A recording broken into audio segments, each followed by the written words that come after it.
En Cuba, un apagón generalizado deja a oscuras a 11 millones de cubanos, mientras Donald Trump declara que pronto tomará la isla.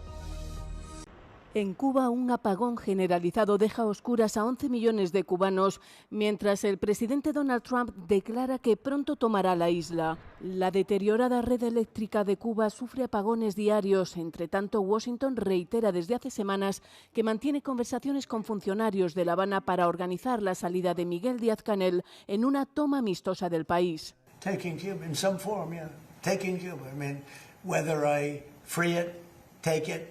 I think I could do anything I want with it. You want to know the truth? They're a very weakened nation right now. Donald Trump declaró que se ocuparía de Cuba una vez que la guerra con Irán llegara a su fin y que para él sería un honor tomar la isla. Este es el tercer apagón nacional en Cuba en los últimos 4 meses.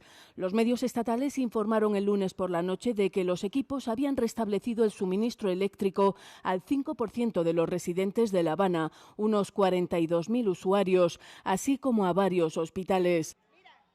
El gobierno cubano achaca estos problemas al bloqueo energético de Estados Unidos desde que el presidente estadounidense Donald Trump advirtiera en enero de la imposición de aranceles a cualquier país que vendiera o suministrara petróleo a Cuba.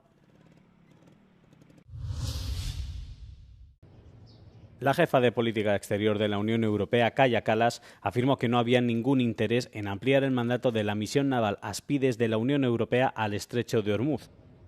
Kallas habló en Bruselas tras la reunión de los ministros de Asuntos Exteriores del bloque para debatir cómo debería responder Europa al impacto de la guerra entre Estados Unidos e Israel contra Irán. We discussed options to better protect the shipping in the region. EU already has naval operations in place. We have Aspides that plays a key role in safeguarding the freedom of navigation. There was, in our discussions, a clear wish to strengthen this operation, but for the time being, there was no appetite in changing the mandate of the Operation Aspides, for now. La guerra desencadenó lo que los analistas describen como la mayor interrupción del suministro mundial de petróleo de la historia. La declaración de Kallas se produce un día después de que el presidente de Estados Unidos, Donald Trump, aumentara la presión sobre Europa para que ayude a proteger la vía marítima.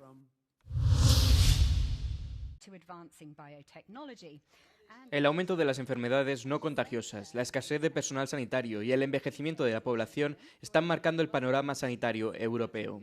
En su intervención en la Cumbre de Salud de Euronews, celebrada este martes, el comisario europeo de Salud, Oliver Valchieri, hizo hincapié en la necesidad de proteger el modelo sanitario distintivo de Europa, al tiempo que subrayó la necesidad de una reforma. The European healthcare model is unique in the world. It is unique and we should preserve it. Nowhere else you have such universal coverage of the state-of-the-art diagnostics and treatment.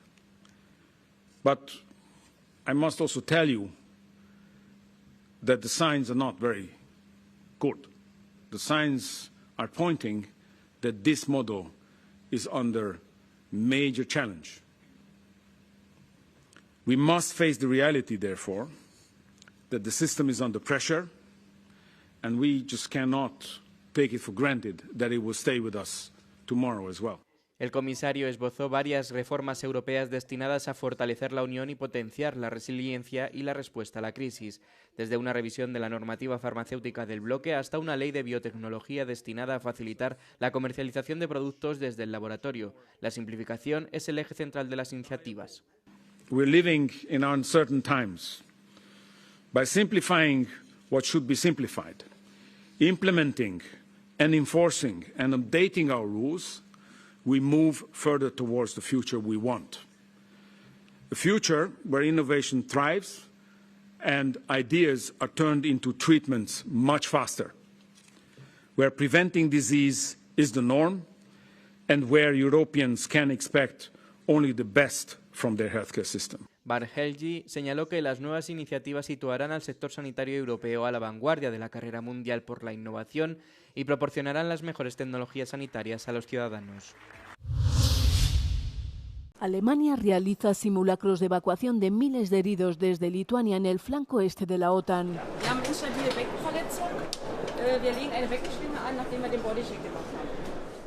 Este ejercicio militar de las Fuerzas Armadas de Alemania pone en práctica el rescate de cientos de soldados heridos en el Báltico desde la zona de la misión en Lituania como parte del ejercicio Medic Quadriga. Alemania se entrena así como centro neurálgico indispensable para la OTAN, como explica Boris Pistorius, ministro de Defensa alemán. Deutschland, das wissen Sie, hat mit seiner zentralen Lage eben auch eine besondere Verantwortung als Drehscheibe in Europa im Ernstfall. Und dieser medizinische Hub steht daher für mehr als nur nationale Gesundheitssicherstellung. Er steht für das entscheidende, das wirklich entscheidende Thema der militärisch-zivilen Zusammenarbeit im Operationsplan Deutschland. Además de las Fuerzas Armadas de Alemania, también participan servicios de rescate civiles como la Cruz Roja. Los auf 3, 1, 2 und 3. Ist operativer versorgter Wirbelsäulenverletzung mit inkompletten Querschnitt. Los servicios de rescate transportan a los heridos desde el centro de distribución del aeropuerto a los hospitales de los alrededores. Das haben wir in dieser Form in der Vergangenheit so zumindest nicht mit den Vorzeichen, die wir jetzt haben, jemals geübt. Es kommt nämlich darauf an, dass wir tatsächlich in einer echten Krise in der Lage sind, mit einer großen Anzahl von Verwundeten zurechtzukommen, sie bewältigen zu können. Si surgieran tensiones armadas en el flanco oriental de la OTAN, podría darse el caso de evacuaciones masivas desde los países bálticos. El ejercicio Medic Quadriga muestra el esfuerzo de planificación que requiere cada rescate individual. Alemania, como centro neurálgico de la alianza defensiva de la OTAN, podría desplegar hasta 800.000 soldados en caso de emergencia militar de gran envergadura.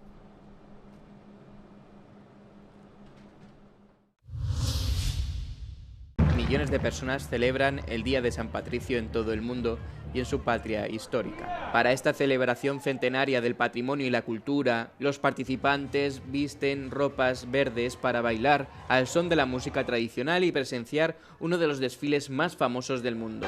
Las festividades atraen a cientos de miles de visitantes a Dublín, donde el épico festival de 4 días de la ciudad concluye con una animada marcha desde Parnell Square hasta el centro de la ciudad. Fuera de Irlanda, el día se celebra con visitas de alto nivel en el extranjero. En Washington, D.C., el vicepresidente de Estados Unidos, J.D. Vance, y su esposa, Usa, recibieron al primer ministro de Irlanda, Michel Martin, y a su esposa, Mary, en el observatorio naval tras agasajarlos con un desayuno tradicional irlandés-estadounidense del Día de San Patricio. El primer ministro también tiene previsto reunirse con el presidente Donald Trump en la Casa Blanca antes de asistir a un almuerzo formal con legisladores en el Capitolio. Mientras en Irlanda el ambiente sigue siendo festivo, ya que las búsquedas del tesoro, las instalaciones artísticas, el teatro y las sesiones tradicionales de Féili continúan a lo largo de la noche para celebrar la fiesta nacional. Trump amenaza con cortar el comercio con España, pero ¿qué importancia tiene su relación comercial?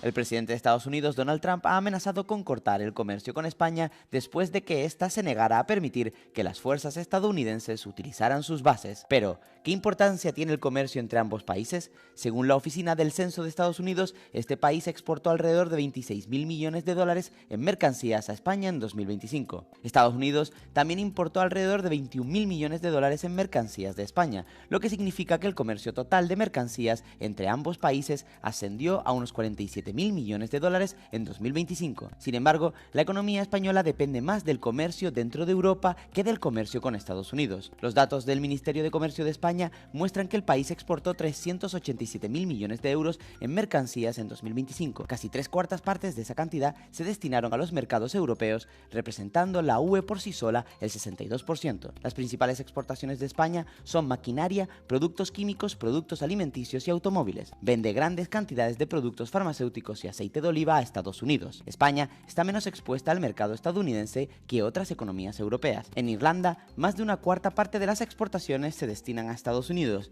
mientras que en Alemania, Italia y Francia la cuota ronda el 10%. En comparación, la cuota de España se sitúa en torno al 4 y el 5%.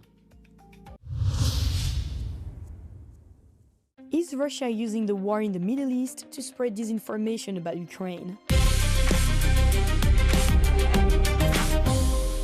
Russia has long spread disinformation about Ukraine, but analysts say the Kremlin is now switching up its messaging. According to EU versus Disinfo, pro-Kremlin narratives are increasingly focusing on tensions in the Middle East and Iran, attempting to link Ukraine to the regional crisis. In early March, Moscow-based analyst and supporter of the war in Ukraine, Sergei Polatev, wrote that a prolonged conflict in Iran would draw attention away from Kyiv. Pro-Kremlin outlets have also circulated claims suggesting that Ukraine could stage an incident to regain Western attention. Russia's foreign ministry spokesperson, Maria Zakharova, repeated similar allegations, citing reports that Ukraine might attack NATO countries and blame Moscow. But European leaders have rejected the idea that the crisis in the Middle East could weaken Western pressure on Russia. Speaking alongside Ukrainian President Volodymyr Zelensky on the 13th of March, French President Emmanuel Macron said Russia would be mistaken if it believed that the conflict could bring it any strategic relief. He added that the G7 would under no circumstances reconsider sanctions, although the US has eased its ban on Russian oil, calling it a short-term measure to stabilize global markets.